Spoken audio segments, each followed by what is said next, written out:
Okay, Year 12, this is Mr. Brockis, and this is a little screencast to show you how to do some things in Photoshop with your magazine cover. Now, I think I've shown all of you, this is my Wycliffe technical journal Wired magazine, which I made as a demonstration for you really of how I think, the sort of thing you could output. So, what you can see here is my file in Photoshop, which is this PS at the top here. It's an A4 size document, which means that it's 21 centimeters wide by 29.7 centimeters high, which is the same size yours is going to have to be. I think I've been through with all of you how to create an A4 document and then copy and paste your image in. I will be covering that in a separate screencast, so if you don't know, don't worry. So, what we've done here, rather I've done here, is make a lot of different layers, which you can see on the right hand side under this box called layers, and you get a pretty good idea because I've called them all pretty hopefully sensible things. So at the top here, Wired, that's the actual text here, which is the masthead, which is the main title, the Wycliffe Technical Journal. It'll just put in these titles as you type in text. These are text layers. That's the little tagline underneath there and the date. Lights, Camera, Action, which is my main lead cover line.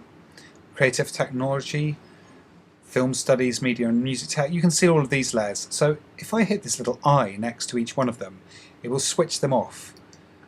It just means that you can't see them. They're still there in the same place. It just means that you can get them out of the way if you don't want to see them and you want to work on things underneath.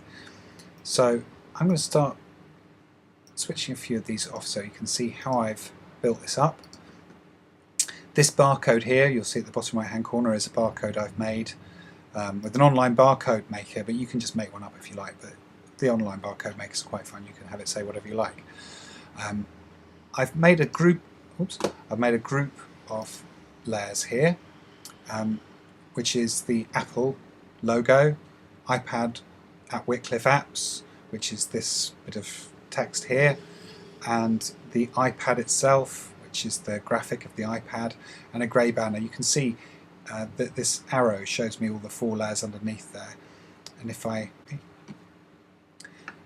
And then if you press on this arrow, you'll see it'll collapse them back up like that, and we can take out the whole lot. You'll see that whole Apple cover line, little banner disappear. That's a group of layers. Again, a group for the article banners. You can put all of your different content into different layers so that it's easy enough to reorder them.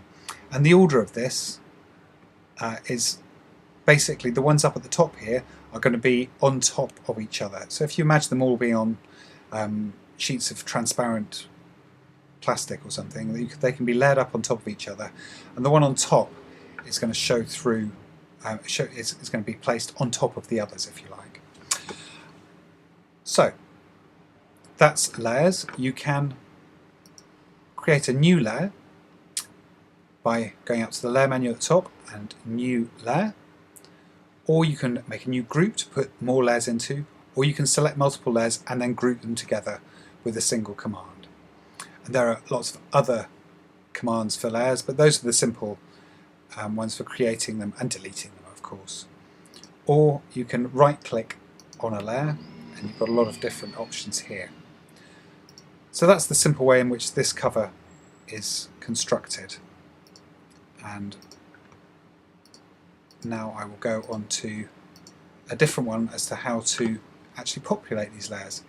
Just one thing to mention as well, if you want to reorder the layers, it's just a simple question of going to the layers panel on the side here, picking one of them up and moving it into position. So for example, if I were to select the barcode and move it so that it overlaps with the iPad, you'll be able to see the effect of putting layers on top of each other. So currently the barcode's on top of the iPad. If I take the iPad cover line, which is the group that contains all of those elements, and move it up above the barcode, you'll see that it now is on top of it.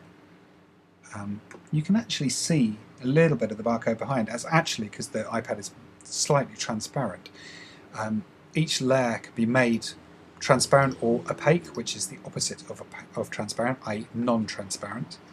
So opacity also means transparency, two words for the same thing, confusing, but there you are. So if I wanted to make this image, so for example the photo strip here, if I wanted to select that and make that a little bit transparent, I can go up to this here, and as I move that down, you can start to see what's in behind it, and as it gets very transparent, it's very difficult to see. So it's basically like it's on transparent plastic or something.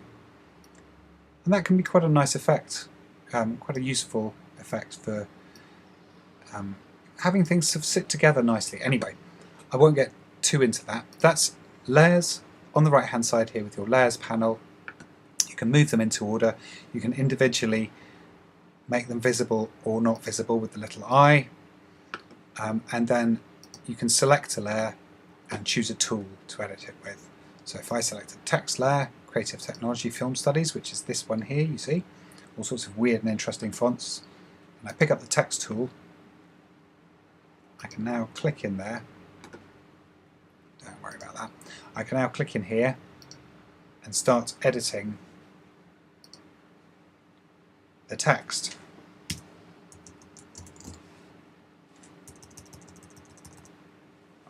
Our old friend Command Z for undo, or I can select all of it.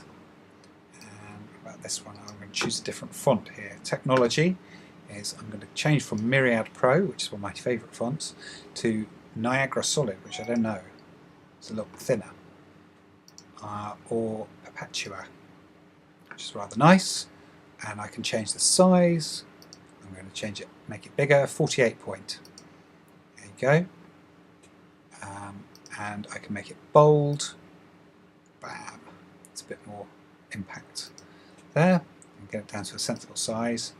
So you might want to change it to something like that. That looks quite nice actually. Maybe 36. Yeah, I think that's quite good. Okay. Let's deselect the text tool. Select a different layer. Let's see how. I think that looks pretty nice. What do you reckon?